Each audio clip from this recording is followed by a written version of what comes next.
Hello again, everyone. Welcome back to the Best Darn Diddly Review Show. This is a weekly podcast for anyone who loves The Simpsons or ever has loved The Simpsons, hosted by two dudes that grew up on The Simpsons. My name is Miles, better known as Mr. Most Days Off, and today we are going to be misbehaving 8 times as much as we normally do. And before we get into why, let me introduce to you, of course, your co-host with the most. It's Richie the Whiz Kid. How you doing today, Rich? I'm doing great, man. You know, we started off the last show with me talking about the good mood I was in, about my beard. Today, I think it's going to be something opposite. I got to send you a picture later. There's this new, you have 8 babies in your beard right now? What's going on? No, there's this new, I think it's a Snapchat filter or something where women are taking screenshots of their boyfriends and you take their beard away in the picture. And basically all it does is turn your beard in the picture into skin tone color. It's terrifyingly disgusting, man. You probably look like this weird, fleshy Thanos. It gives you this super big fat neck with it's so disgusting. But yeah, it's so one episode we have a big beard. The next episode might be no beard. I don't know. We'll have to see. But I'm doing great today, man. This episode, it feels like we just did an Apu episode recently for Valentine's Day. So we're starting to get some more screen time here with a character that Matt Groening, says he feels like he thinks they did a lot of justice to. So we'll have some stuff to talk about today, but it's been a while since I got to do this. Let me throw it back to you. The man, the myth, they found him inside a meteor. It's Miles. Matt Groening did just this week actually talk about the character of Apu in general, and especially with the now removal of Hank Azaria from that role. He says that he plans on a lot more to come for Apu, and he says it'll be a much more inclusive experience this time. So I'm excited to see whatever they're planning on doing with that character, because it's kind of weird that he's just currently more or less absent from Springfield. Yeah, and I know Matt said that that wasn't on purpose. They realized they haven't really done any Apu stuff recently, so it'll be once they have it all buckled down and the new voice going, it'll be interesting to see what they do. I'm excited as well. I actually disagree with your statement though about you feel like we just did an Apu episode. You're 100% right. We absolutely did a Valentine's Day episode for Apu. But for me, whenever this episode came up, I was like, oh wow, it feels like it's been a while since we've talked about Apu or had Apu in any story. So I don't know. It's an interesting that we both have the timeline correct, but the feeling we have about it is just different. But I will say that I very much enjoyed this episode. This is one that I do remember well from when I was younger. I always used to really get a kick out of the character Larry Kidkill. Even his name alone is just fantastic.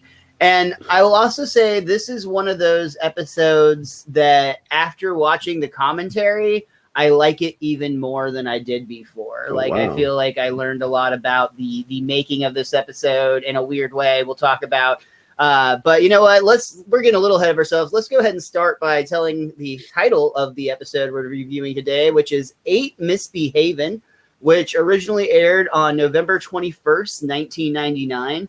And in typical Simpsons fashion, before we even get into the review, we're already covering our first joke, because that title is actually a reference to the musical Ain't Misbehavin', which was a Broadway Tony Award winner in New York back in 1978.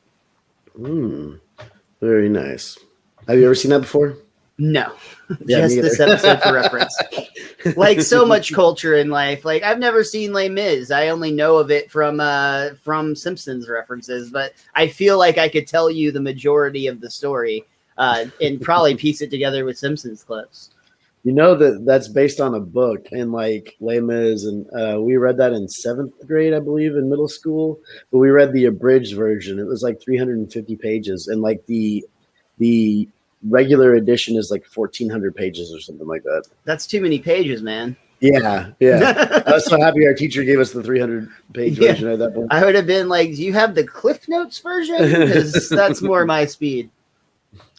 We do see the chalkboard gag on this one is Indian birds are not our cultural heritage. a very Bart thing to make the claim of. And the couch gag on this one, I absolutely love. The Simpsons family sits on the couch like you would expect, and then the entire living room flips around, and we see Vincent Price has Ned Flanders chained up in some sort of dungeon upside down, and he's like maniacally torturing him. Fantastic stuff. That one, I was like, oh wow, this is random. Yeah, very random is a very good word for it.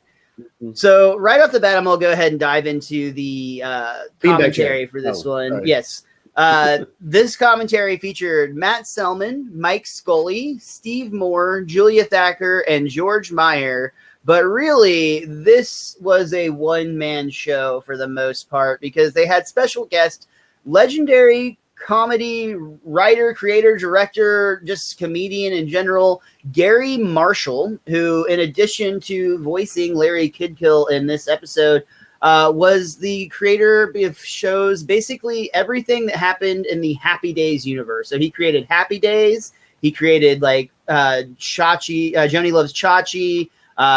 He created so many great shows that happened in that era as well. And he was somebody that the Simpsons writers were all just huge fans of. And when his name came up in the writing room, they knew that this was the part for him. And actually, they had even read the memoirs that he had written, which are called "Wake Me When It's Funny," and that was more or less his experience creating television in Hollywood. And in addition to that, he also had previously worked with a lot of people on this show. Many of the voice talents on the show he had actually previously worked with, and was very disappointed that he actually didn't get to see Julia Kavner, for instance, who he had worked with previously, or with Dan Castellaneta, who he had actually given one of his very first roles to. In the movie, the Jackie Gleason movie, Nothing in Common, which is an older comedy film.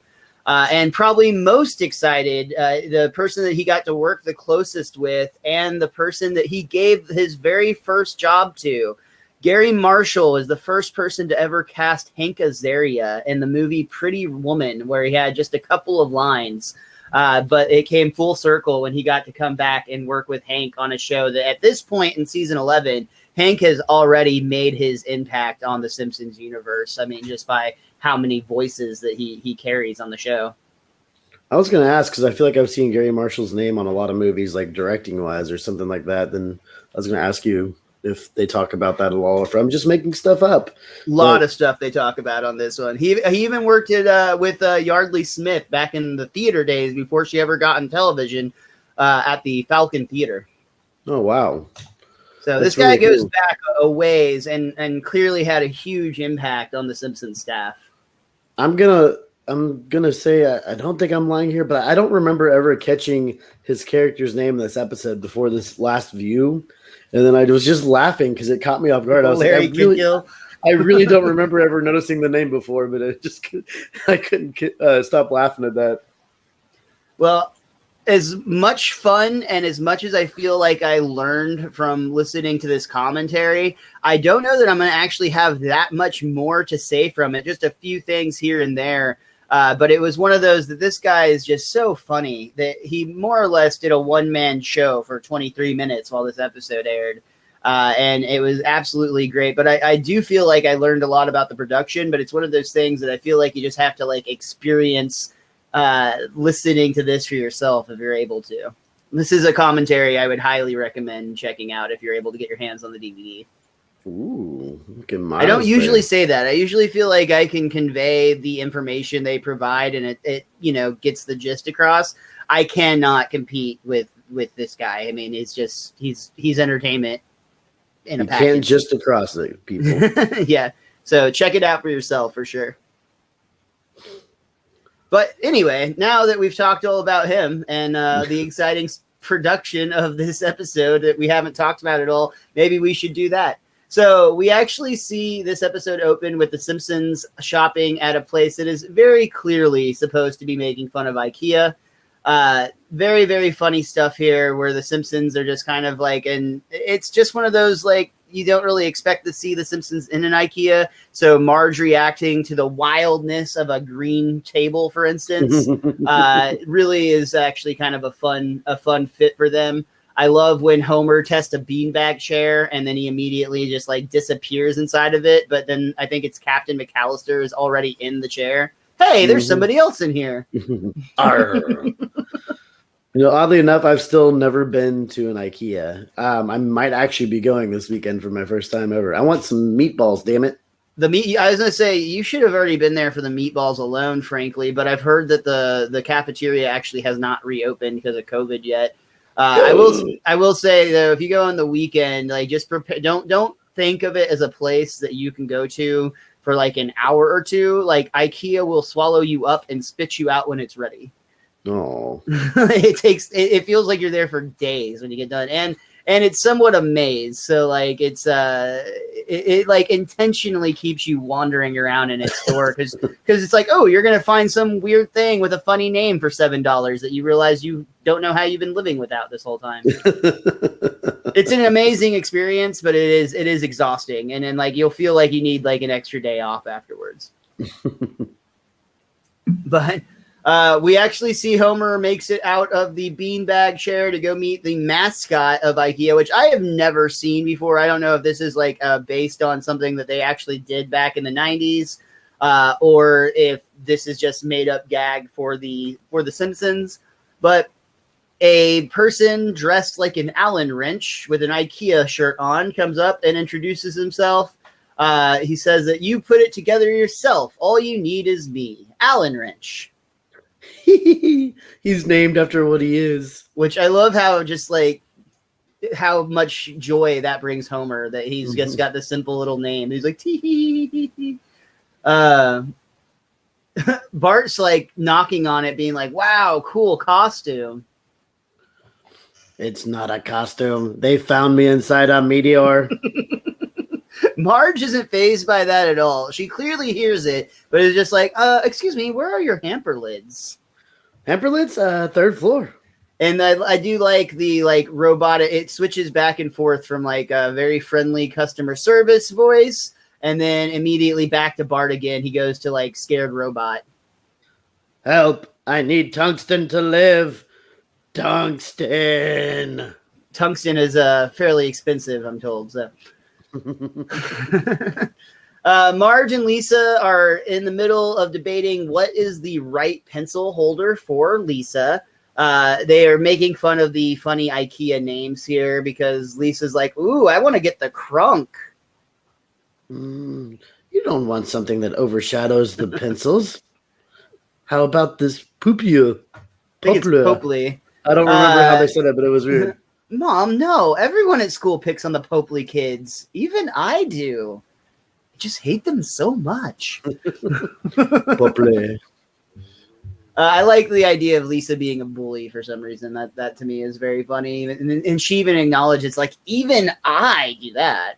Yeah, well, it's just out of character for her for a split second, which is something, it's like when Marge gets to get in on the jokes kind of feel. For sure.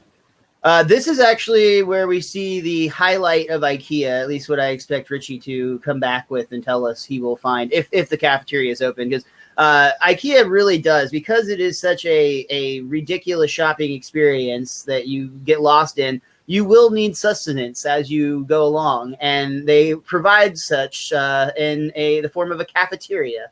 Where their signature dish is their Swedish meatballs, but they actually have like an entire arrangement of really good food. Like they've got a lot of options, including those meatballs that I'm sure you'll get 2 orders of.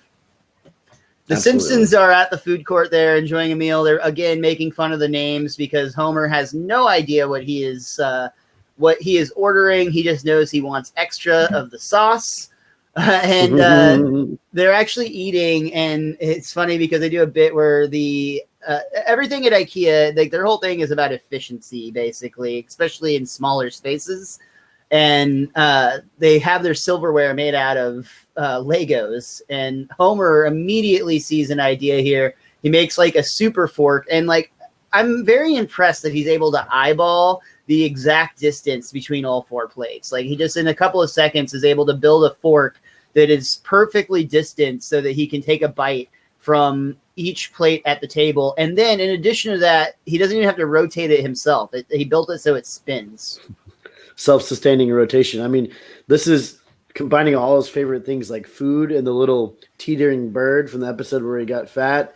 It's all weight and balance. I mean, he does work at a nuclear power plant. So yeah, he is. I mean, like he's basically at this point, he's worked there long enough. He's more or less qualified as an engineer, right? Mm-hmm. He's accidentally picked up numerous life skills. And while he's there, he runs into a lifelong friend. It's Apu and Majula, who are also shopping. I love it. Apu greets him, "Hello, Simpsons," and Homer's response here is pretty great. Hey, Apu, Manjula, you guys are still married? And I like how it's like a surprise type of response to like, "Oh, you guys are still married?" And when Apu assures them that they are quite happily, he like leans over to Marge and is like, "Pay up, Marge." Yeah, I love that bit. And Marge's just like, "Say, what you got there?" They talk about the weird products that are available at IKEA. Apu even says he got it. He got this thing from the room of lamps that don't look like lamps, and it's a penguin that's eyes light up, which immediately like entrances Maggie. It's some sort of magical relic, I would guess. Manjula sees Maggie and is immediately overcome with baby fever. She starts making noises that Richie and I for sure did not understand, but Maggie seems to be very happy about. And there's an awkward moment when Marge is like, "Ooh, Maggie loves baby talk." That was Hindi. Oh. Marge tries to laugh it off, and they start to talk about the idea of them having kids. Apu mentions that it's not a decision to be made lightly. But on the other hand, monkey see, monkey do, as Manjula is blowing. Manjula is like blowing raspberries. I mean, she's like full blown baby fever. Like it's very obvious. Apu decides it's time for them to do their part because he has noticed that this country is dangerously underpopulated. I enjoyed that joke. But Homer tells them that like the kids practically raise themselves, what with the internet and all. Right? Which is relatively true at this point. They're sticking an iPad in their hands. More true now, yeah. That night they have a talk, and Manjula doesn't need much convincing. She's ready for the baby making process, and we immediately cut to the next morning where we can see that Apu is having to ice certain parts of his body by sitting on the ice cream. Hey, Apu, sitting in the ice cream cooler, eh? By chilling my loins, I increase the chance of impregnating my wife. Whoa! Too much information. Thanks for the mental picture. Why don't you tell us what you really think? Just stop spouting those hackneyed quips. Could you be any more? Hello? Look, just give me some ice cream. I like that he's like, "Could you give me part that didn't have your ass on it?" Basically. Yeah. At least he's smart enough for that. We see that Apu actually has a beeper goes off, and it's like, "Uh-oh, Manjula's ovulating again," and he like just takes off. And again, Homer's just like, "Ew, I can't believe how much you're oversharing," even though he's really not like saying that much. But he's like more than I wanted to know. Yeah, well, like Apu's running away.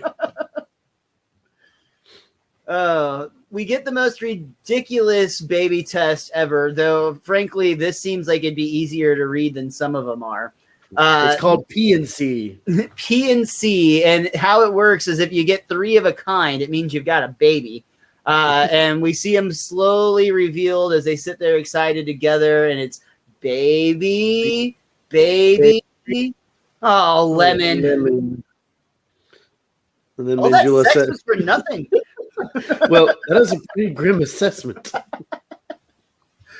So the baby making process, we'll say, is not going well for the Nahasapita Pedalons, and Apu is now asking Homer, who is a father, some fatherly advice, or how it went for them. And as this is happening, we actually see Homer is cooking 2 cans of beans on the stove, still in the can, until they on a grill outside. On a grill, yeah.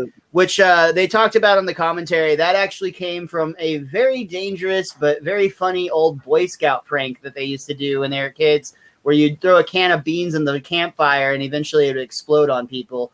Like, in hindsight, they realized like there's probably a lot of metal shrapnel that we could have killed somebody with, but mostly it was just beans getting all over people, and that was funny.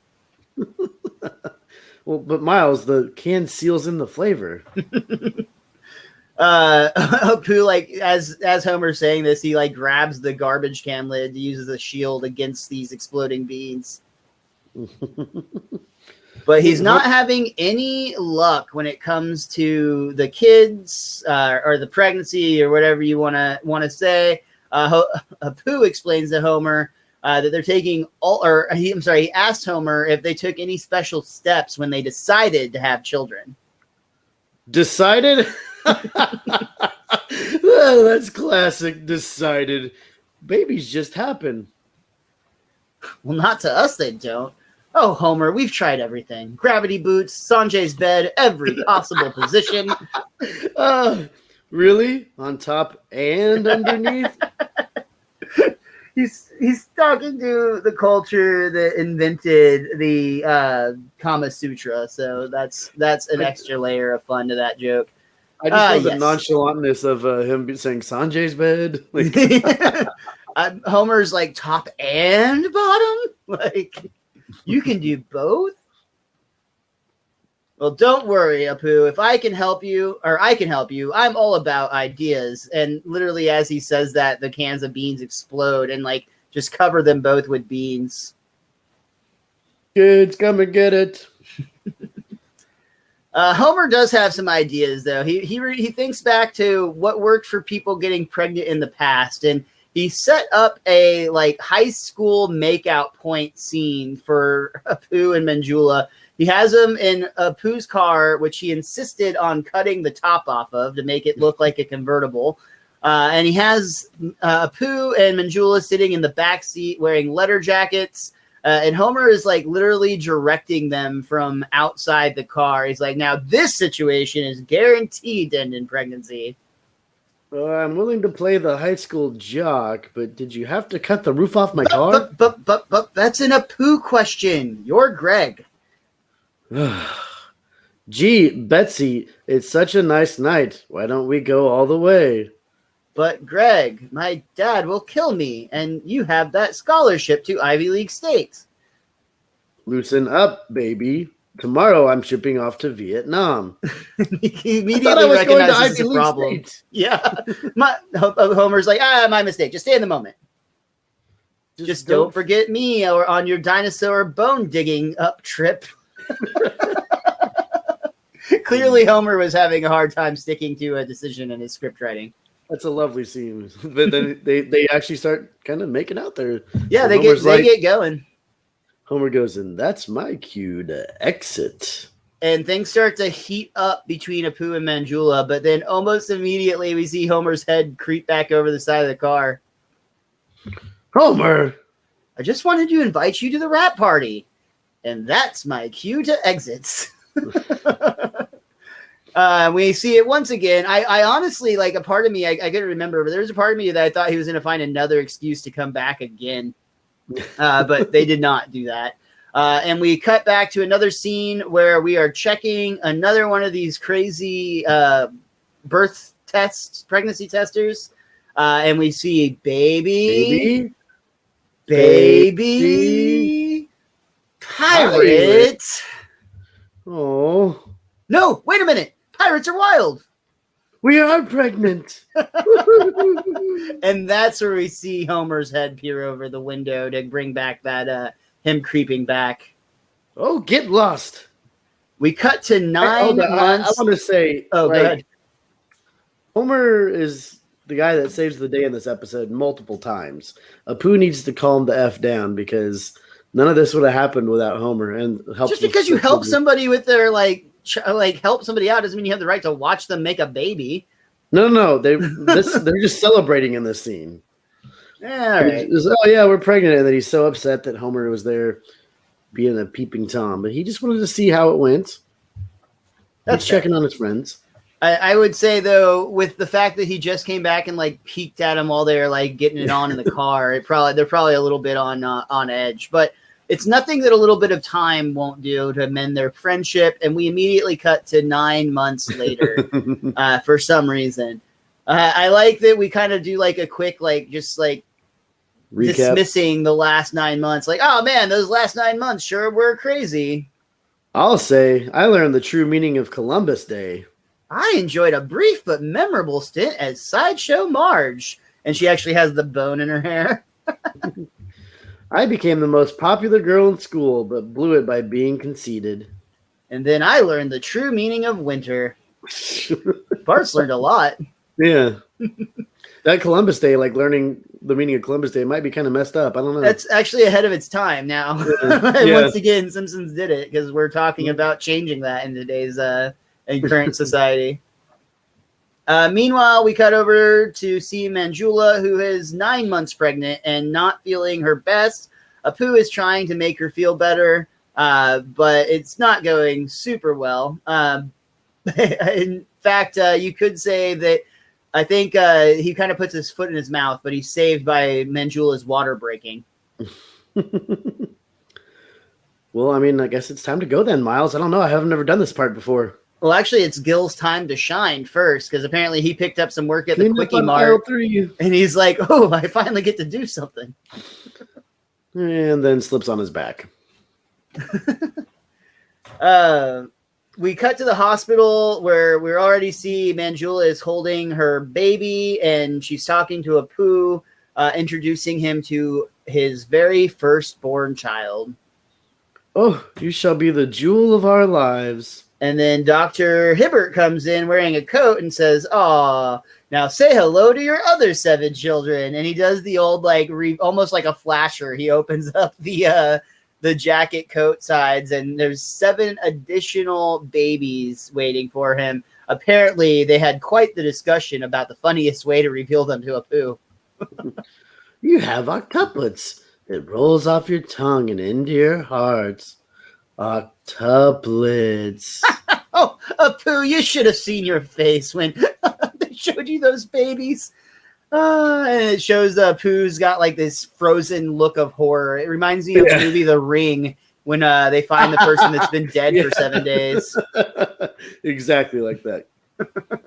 That actually brings us to the end of our first act. In just 7 minutes and 9 seconds, we went to IKEA, met the Nahasapis and Petalon, or had the Simpsons meet them, got pregnant, and had 8 babies. What an episode. Yeah, and we're just getting started. Miles, spell Nahasapima Petalon. You spell Nahasapisa Petalon. That's not gonna. I'll spell a poo. Okay. You cover that other shit. But we cut back to start our second act with Manjula introducing Apu to the children by name, which apparently she just went ahead and took the news of naming them on her own. He didn't get to have a part of that discussion, but Apu is just like, how did we get 8? Apu, I must confess, when we were having trouble conceiving, I took fertility drugs. Ooh, I too am afraid I'm guilty of monkeying with nature. I slipped fertility drugs into your breakfast squishy. Well, that would only account for quintuplets. Did anyone else slip this woman fertility drugs? We see basically all of the Simpsons except for Lisa and Maggie, I guess, raise their hand. I love Homer.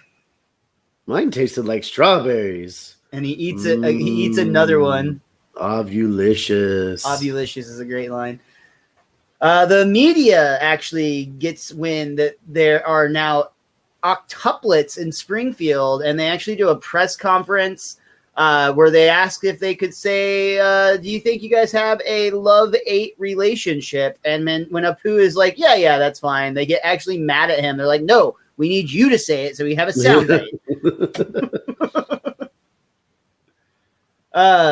Regardless of the press conference going negatively, it still seems like they're being lavished with gifts, and they've got like a big TV, they've got boxes of diapers, they've got baby powder and Pepsi B, which is normally only export. Man, just having that many diapers delivered for free would be a lifesaver. Sure, yeah, those things are not cheap. I like that Homer's actually watching them give all these gifts to him on TV, and Homer gets mad. Free baby cola. Apu hits the jackpot, and I'm stuck with these juiceless one-tuplets. Gee, sorry for being born. I've been waiting so long to hear that. And he actually hugs Bart like sincerely, and Bart's kind of confused for a moment, shrugs before hugging him back. I don't know why I really enjoyed that moment because Bart's like, hey, whatever, free hug. And I was like, you don't really see, like, it's messed up. You don't ever really see moments like that with the two of them. It kind of reminded me of all the people that are like complaining, like people that have like 6 kids right now just got $1,400 per kid or whatever. They're like, they hit the jackpot. And it's like, they've probably been eating like hot water and cereal for the last like 12 months, but you know, whatever. We see that Kent Brockman is actually interviewing Apu and Manjula about the all the free support that they're getting. How do you feel about the avalanche of free merchandise? Oh, the companies are so generous, except the Q-tip people. They gave us 3 crates. They can rot in hell. What about, like, Manjula is very just like straight to, she's not like angry. She's just like, fuck those people. Yeah. But the good folks at Sony, and he actually blows a kiss and pats the TV. They gave us a giant TV that'll really help us love our babies. But that TV is a blessing and a curse because they immediately turn it on to Channel 3 News, where a reporter is announcing that at the Shelbyville Hospital, a local woman has just given birth to 9. That's right, 9 babies, which causes everyone to gasp. The husband of this wife is like, some people say 8 babies is a blessing, but they don't know the joy of 9. Would you say you're on cloud 9? And that's that same reporter from earlier that tried to set Pooh up with the love 8 relationship. But this couple, almost as if they were like on like cue to do so, both in unison are like, we're on cloud 9. Much more in sync than Richie and I just were. Yeah. And Apu's even mad. He's like, they even have a better soundbite than us. 9 babies? That's barbaric. Non-uplets? Now that's something you don't see every day. Let's get this stuff to the real heroes, the Shelbyville 9. And that's literally the people delivering all this free stuff, like for them, start packaging it all up and taking it away from them to go give it to the 9 babies instead of the 8. Even the Nahashi Pedalon's ottoman that already was there before they got there. Wait, that's our ottoman. And then like she's Manjula's like clutching it, but as they walk out, they even take like a stuffed animal on the way. But it's the way like the guy like grabs the bear and is running out of the apartment. Yeah, it's funny. So what was all going so well for the Simpsons, for the Nahasapeesa Pedalons, suddenly is not going well at all. We see the typical, like, basically all the things you would expect from having a baby, not being able to sleep, getting woken up in the middle of the night, just being exhausted 24/7, regardless of where you work. It's that, but times 8. And actually, real quick, one of the other things I did get from the commentary, they talked about how this idea came into existence at all. And it was actually a story that they did on like a family that had quintuplets that they featured on People magazine. And the Simpsons writers were laughing at the idea that they were like in the article. It's like, oh, this is such a miracle and blah, blah, blah. And I mean, like technically maybe, but also like they're thinking of like all the birth defects and shit that are much more likely to come along with this. Like people sensationalize this like it's this amazing positive thing when realistically, this is probably not healthy for like the babies or the mom. To have 5 kids at once? Correct. Yeah. I mean, there's a reason that it's super rare. I mean, we're not a species that has litters of human puppies at once. You say we're not possums? Exactly. Dude, I had a possum in my backyard not too long ago, and it was up on the top of the fence, and my dog was trying to get Nash. And this possum had its babies like clinged underneath it. It was crazy, actually. And I was actually really scared, like when it played possum, it was going to like fall off the fence and kill its babies, but it seemed fine. I told you a while back I had one in my backyard that like I thought my dog Twilight got after. and it was playing possum, but we chucked it over the fence because we thought it was dead, and it was gone in the next morning. So Yeah, crazy. Yeah, it's like they have. Don't come after me, PETA. It was asleep, I swear. Wait, is that a good line in that situation? Interesting. Anyway, we also get the stereotypical like just nonstop crying that you'd expect from 8 babies, and they actually talked about on the commentary as well for this scene. Originally, they actually had a much more realistic. They actually had like recorded 8 babies crying, and they had it sound much more realistic. But within just a few seconds of hearing it, it was driving the staff of The Simpsons just insane. So they literally edited it to be less realistic so that they would have to listen to it less, which I think is kind of hilarious. Wow. Yeah. Apu like barely falls asleep, rocking one of the, or like he's got like one rocking with a foot, 2 in his arms. They're doing everything they can. But Manjula kind of wakes Apu in a panic right after he falls asleep. Apu, it's 4 a.m. You're late for work. Oh, I just had the most beautiful dream where I died. Oh, no, you don't. Not till they're out of college. Listen, I'll die when I want to. That's another really great line. Apu demands his right to be able to die at his own choice or by his own choice. At work, you can see Apu is just in a daze. I mean, like the bullies literally carry out cases of beer, and he just sits there and says, like, "Thank you, steal again." Yeah.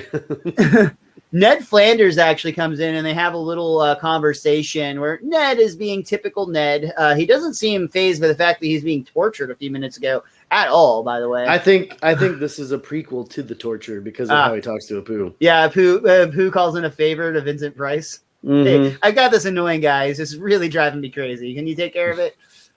Well, morning, Apu. How are the little blessings?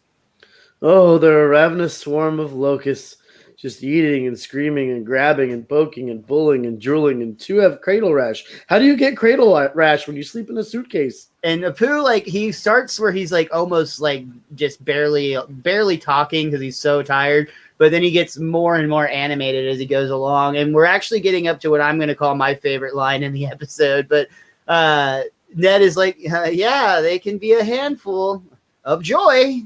Shut up. They'll fill your lives with joy. Shut up. Can't put a price on a miracle. I can't believe you don't shut up. I can't believe you don't shut up is a line we've actually had before. We've almost had this entire conversation word for word with Homer in the past. But for some reason, the idea of Apu, just like, I can't believe you don't shut up. Like, that line gets me every single time. And that's one that I absolutely use. Like, if I'm like joking with somebody, it's like, I'm like, shut up, dude. It's like, I can't believe you don't shut up. You could say that Apu really hates this conversation. Well done, sir. Well done. You're fired. Shut up. Marge and Homer are talking later that night, and Marge kind of brings up that Apu seemed a little bit frazzled when they spoke. And then she goes on to say, Apu told me all 8 babies have colic, although he thinks 1 or 2 might just be going along with the crowd. And Homer just like his only response to this is, wow, 8 babies. I'm sterile, right, baby doll? Yes, dear, from the nuclear plant. Beautiful. How sweet. That's how I feel about all the weed I smoke. I'm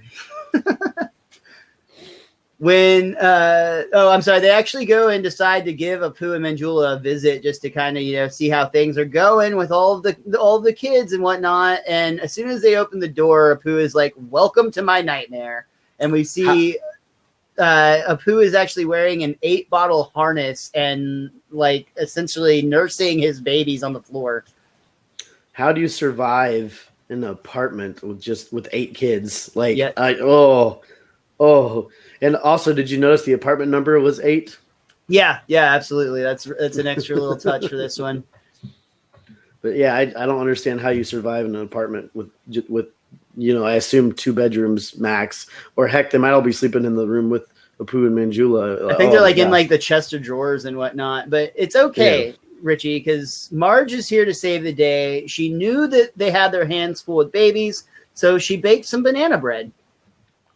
Oh, hallelujah. Our problems are solved. We have banana bread. Well, you don't have to be sarcastic.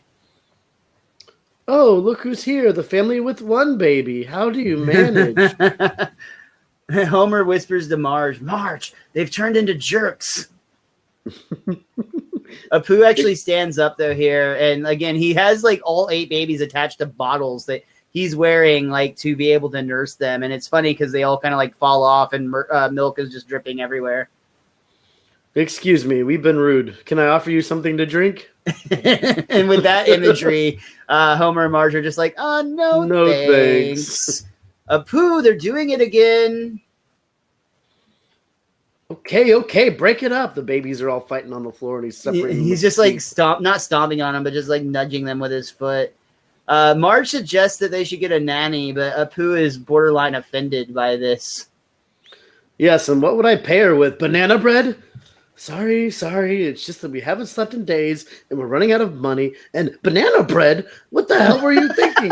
Banana bread. Apologies again. As a token of forgiveness, please take this baby. I thought he was going to offer the banana bread, but the baby's even better. But Marge's eyes light up when he does that. It's kind of a reversal of the earlier scene where Mangiulo is playing with Maggie, because Marge gets baby fever as soon as she grabs the baby, and Homer's like, no, Marge, no! Yeah. And that's when the doorbell rings. Apu answers it, and we see a gray-haired stranger who comes to the door offering help. And it's really funny because he basically, like, the guy's like, you want to go on a car ride? And Apu's like, sure. Mangiulo is This is my favorite line of the episode. Mangiulo is like, you don't even know him. I don't care. There's only one of him. That's another fantastic line for sure. And this is where we are introduced to the character Larry Kidkill, who, again, from the commentary I already mentioned, was played by Gary Marshall, who the character model was loosely based on him, and he more or less used his own voice, but he doesn't kill as many kids in real life as this character does. What if your babies could live with round-the-clock childcare, all expenses paid, full medical, dental tutors, the works? I would say that there must be some sort of horrible catch.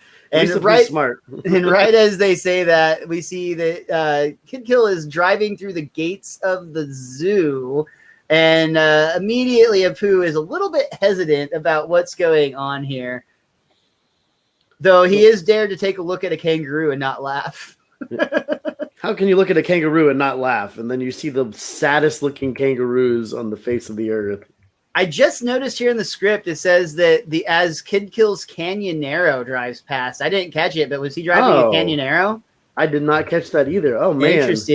Interesting. Well, either that's just like a fun joke in the script, or he is actually driving a Canyonero. Now I feel like I need to go check. But either way, we arrive at the spot that Larry Kidkill has envisioned for Apu's children. Look, I'm not going to put my babies in a zoo. Hey, don't say no until you see the habitat. The habitat? I mean the nursery. And he opens the door. And to be fair, it is decorated like a nursery, and a really fancy one at that. Like, it's got a lot of toys, pretty colors, 8 beds, all the things that you would want to have for your children. Oh, my goodness. Yeah, not too shabby, eh? They'll have the best of care. And all I ask is you let the local folks share a little glimpse of your blessing. But is it right to put such young children on display? And we see an assistant come in. Sure it is. And it's actually, oh my God, it's Eddie Munster from the Munsters. Butch Patrick. Butch Patrick. Yeah, that's who it is. And apparently Butch Patrick now works at the zoo. That's right. I was TV's Eddie Munster, and being in the public eye didn't mess me up one bit. Mm-hmm. Well, obviously, even though he's wearing like an adult-sized version of his costume. Yeah. Well, obviously. Hey, one question, Eddie. It's Butch. Yeah, right. If your mother was a vampire and your father was a Frankenstein, how come you're a werewolf? Huh. I never thought of that. Doesn't make sense, does it? But what does make sense is putting your children in the hands of Mr. Kidkill here. Please, Larry Kidkill. His name is probably my favorite joke in the whole thing. But That is just too good. I wonder, like in the writing room when they were coming up with names, how they landed on that gem. I also Like, like is this little gem of a joke we're about to get here when Apu is like trying to talk to Manjula about it, who's also obviously very reluctant to put her kids on display. But he basically persuades her by saying, like, the kids will get a traditional Zooish upbringing. Okay. And then she signs it. We actually see in bed at home, Apu and Manjula agree and sign the contract together. And then, much like Homer did earlier, Butch Patrick pops up out of nowhere, and he actually stamps their paper. He's like, I'm a notary, so I've got that going for me too. And that actually brings us to the end of our second act. This episode so far has been very consistent. The acts are almost exactly 7 minutes apiece, just a little bit over on each act. So we've talked about in the past, sometimes it's like they really heavily overload the third or sometimes even the second or sometimes even the first. They play with the timing on this episode a lot is what I'm getting at. This one is very, very evenly divided. 7 minutes of cartoon, 25 minutes of conversation. We're already at 46 minutes of conversations there. So I almost hit the nail on the head. No, I mean per act. Yeah, there you go. Perfect. That's what I meant. So we open up our third act. We should probably do this in like 1.5 speed, but it's fine. We open up our third act with they're basically settling into this fancy nursery. And it's almost showtime, so they actually have to kick the parents out when we see choreographers, costumers, and just a whole slew of people come in to get the kids ready for their first show. Now on with the show. We see a huge audience, including the Simpsons family. It's like an auditorium built for these babies. And it's really funny because Bart's like, oh, wow, I can't believe we're going to get to see the octuplets. You already saw them. Yeah, but now their umbilical cords have fallen off. Bart was literally there in the hospital whenever they were born. Larry Kidkill comes to the stage to get the show started. Ladies and gentlemen, get ready for the 8 wonders of the third world. Welcome to Octopia. And we get heavy rock music start to play, curtains rise, and there is a set that's revealed. He can't talk, but man can he rock. Say hello to the baddest baby in the whole damn town, Animal. Welcome to the jungle. We have fun and games. And we see the crib rise up with like lasers and smoke, just like you'd expect at a rock concert. And it's and he's even got a little guitar in his crib with him. In a leather jacket, and he's drilling. It's actually kind of cute. It is very cute. Wow. How can he rebel? Damn it. Lisa's questioning. How can he rebel? He doesn't even know where he is. Uh-oh. Sounds like one of the babies has a fever.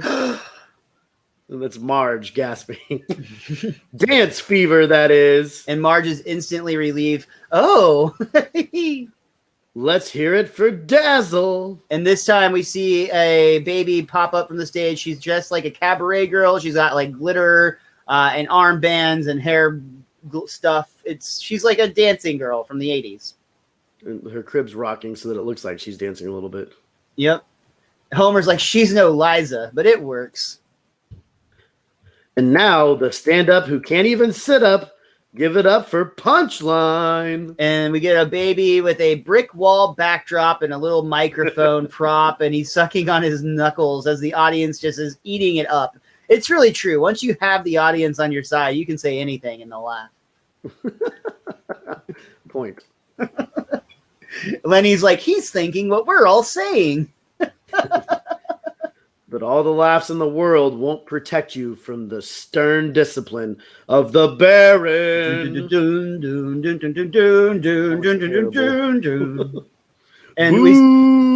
the crowd instantly is booing this clear bad baby who's coming around. He's got a little goatee and an eye patch. He's flying a red. He's got a monocle on. Yeah, monocle. That's what it is. And he's like flying in a little airplane that's suspended from the Zeppelin-looking thing.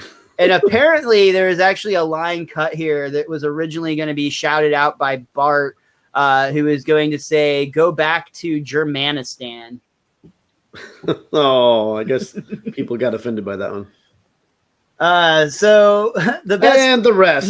and the rest is probably the best part of the show because after the Baron, it's like, how do you top that? So, and the rest, you get the other four babies just pop up, and then you get a guy riding an ostrich that's wearing an American like flag colors. You get like American flag flying dancers.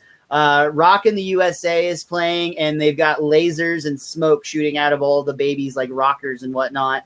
And that's literally the entire show. It's like that's all there is. Even Larry Kidkill is like, "Good night, Springfield. We'll be back in an hour." And Apu and Manjula do not seem happy about the show. No, and especially backstage because the choreographer is like complimenting some of them, and he also mentions that they need to work with Dazzle. She's a Lox out there. Manjula's upset, though. How could you do this to our children?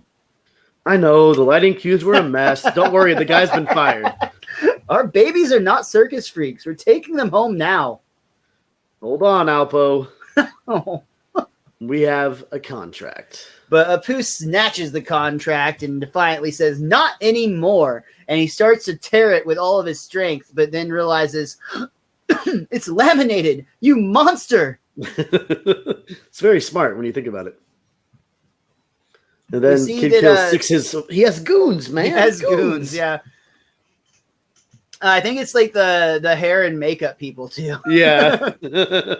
So there's nothing that the legal guardians, the parents of these 8 kids, have no rights with their kids for some reason. They go to the police station to see if there's anything that can be done. Where we immediately see Wiggum saying, "I'm afraid there's nothing I can do." The zookeeper paid you off, didn't he? Paid me off? What are you, crazy? But we see he's literally eating a bag of peanuts, a giant bag of peanuts that says elephant grade on it. So in this part of my watch through, I put my head down for a second because I was writing a note and I heard him crunching on something and I didn't see what it was. And I was like, I really needed to know, was it peanuts? I don't remember. And I tried to back up the episode and it froze. Oh, no. So I ended up having to restart the entire episode to get back to this point. I was so upset. Was it worth it, Richie? No. The joke? Especially because I was right. I was like, oh, it was just peanuts. But like I had this whole thing where I couldn't get the episode to replay or fast forward to that part for like 10 minutes before I got it going again. And I was like, whatever, just restart the whole thing. It works. At least you got to see the very clever joke. Yes. But yes, it is in fact a bag of elephant grade peanuts. Manjula is very upset because it's clear there's some corruption going on. But Wiggum reassures her, well, they might give Dazzle back. The buzz is she's got one more show to turn it around. Well, if the police won't help us, we'll simply have to take the law into our own hands.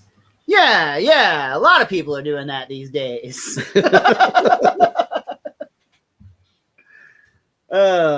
And of course, nobody knows about being a vigilante better than Homer Simpson, which is who Apu recruits to help him save the kids.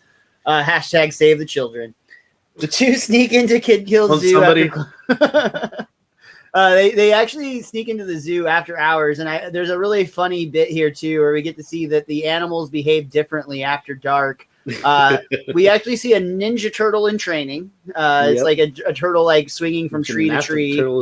And then the best is you get a group of koalas that are like eating a gazelle, and they all stare into the camera with bloody mouths. Mm-hmm. They do act very differently. Homer and Apu make it to the nursery where the babies are all sleeping peacefully, which is actually an argument for maybe this is a good thing. There's a nanny on night watch, and she begins to stir. But and Apu's worried, but Homer's like, "Don't worry, I brought some chloroform."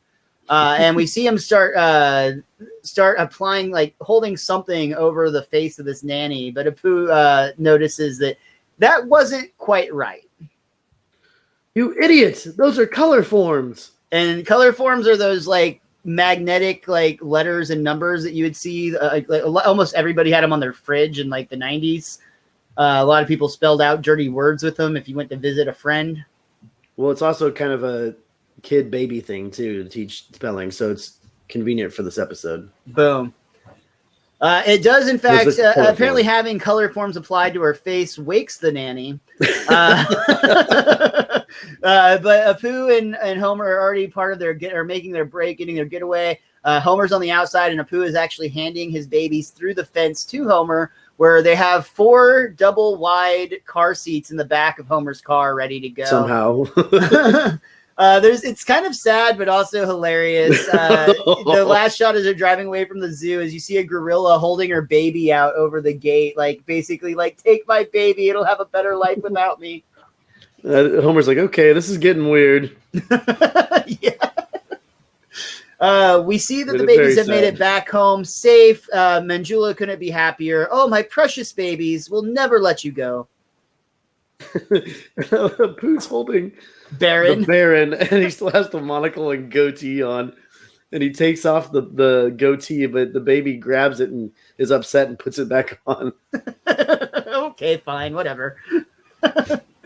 But just then we see one of the assistants to Kid Kill come in and is like, okay, hold it right there, scumbags. Homer pleads, though. Please, Mr. Kid Kill, look into your heart. I know these babies have a lifetime contract, but what if I put together an even better act for you? Something sensational. It's not just you prancing around in a monkey suit, is it? Not anymore. You got yourself a deal. That's all he had to hear. All he had to hear was it's not Homer in a monkey suit. And he's like, yeah, that's fine. That's good enough. So we cut to the former Octopia stage where we see Homer with Butch Patrick on his back riding a tiny tricycle through a field of poisonous snakes, or I should say what looks like angry cobras, to the song Highway to the Danger Zone. But we do actually cut to the crowd where Bart and Lisa have a quick conversation. Well, first, Dutch is getting upset because Homer's getting bit and he's yelling at him, quiet, you're breaking character. Yeah, totally. And that's when we cut the audience and Lisa is like, wow, are those real cobras? Some are real. Some are just robots filled with venom. Why? Oh, Apu and Manjula couldn't be happier, though. They look at Homer, who's risking his life, and say, that's a true friend. You know, if he can handle that, maybe we can handle this this bunch. He's pointing to their 8 kids. Yeah. Apu's like, we'll do our best, chutney butt. And then it cuts back to Homer on the tricycle, which he has experience doing with somebody on his shoulders, to be fair. Yeah, it's true. He did go to clown college for this. Yeah. Wait, he was the one on the shoulders, but that's okay. That's beside the point. Okay. Don't panic, Butch. I'm sorry really? I said Dutch earlier. Go ahead. That's all he says, isn't it? No. He says, release the mongoose. Yeah. And the stagehand puts out a terrified mongoose out there. And the whole point here is like mongoose are supposed to be one of the things that can actually take down a cobra. Yeah. But of course, instead, the mongoose just starts biting at Homer. And Homer's like, you stupid mongoose, get the snakes. The snakes. Do I look like a snake? Ow. Ow. Why isn't he listening? Ow. Oh, show's over. Next show's at 8:00 and 10. Ow. And I think those last few ows and show's over is while the credits are going, so you don't actually see that part. I don't understand why Homer didn't bring out his whacking day skills here. He's dealt with this before. You're absolutely correct. Yeah. But yeah, that is that you're correct. We actually cut over to the credits where we still hear Homer crying about all these terrible poisonous snake bites. And to be fair, he is being kind of a bitch because some of those are just robots filled with venom. But that brings us to the end of our third act and to the end of the episode, 8 Misbehavin. Richie, is there anything else that you or that book of yours want to bring up about this episode? I still stand by the fact that Homer saved the day multiple times in this episode, which is unlike him. So he deserves more credit, and at least Apu at the end says that's a true friend because he basically did everything he could. He broke into a zoo to steal 8 babies from the evil corporation. So you got to give the guy some credit here. But other than that, I'm okay with this episode. I know you said you really, really liked it, but I feel like a lot of that's just because of the commentary and Gary Marshall.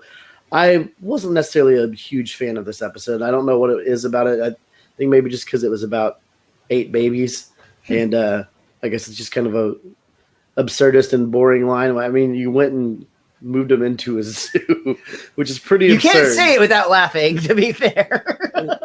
But the sad kangaroos, Miles, the sad kangaroos. I'm just saying. Hey, can you look at a kangaroo without laughing?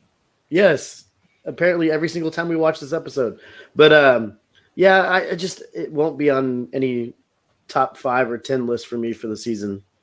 I don't think this one will crack into my top 5 as well, but I stand by. I still like this episode a lot, and I really remember liking the kid kill and just like the whole idea of babies in a zoo when I was a kid. I always thought that was really funny.